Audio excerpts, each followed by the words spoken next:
thought I'd do a quick video for you. So this is the way your anchors are going to be. So when you guys get on the roof, obviously these will be tightened down, but we just want to take this D-ring off.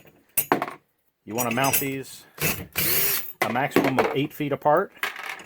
Take the D-ring off. So now you've got the anchor mounted on the seam. That's what your set screws should look like.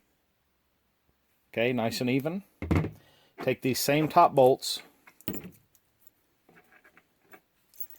And then this is what your SSRA2 looks like when it comes out of the box. Okay. So all you do is, there's these 2 holes up here. Right here and here. These line up with the holes in the anchor.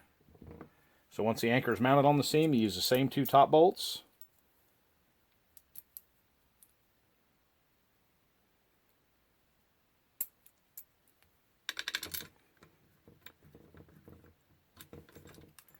Get those started, and you want to go to 90 inch-pounds torque on these. Obviously check your torque to be safe. So this is what it's going to look like from underneath. Okay, and here's your 2 top bolts up here secured. You don't have to remove this to get those tightened up in there. So once you got this mounted on the seam, then the other thing is these wing nuts on the side.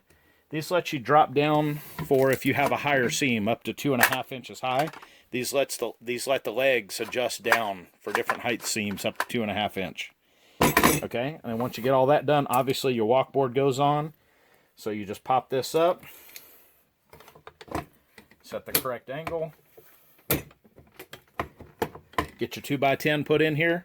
And then there's a wood screw right here. You just want to run that wood screw in just like you're using a regular shingle mounted roof jack, which is all these are right here, these Qualcomms or Qualcraft. But that's really it's a pretty simple process. And then this roof jack also does have the slots. You can pop that off and use it on a shingle roof as well. These are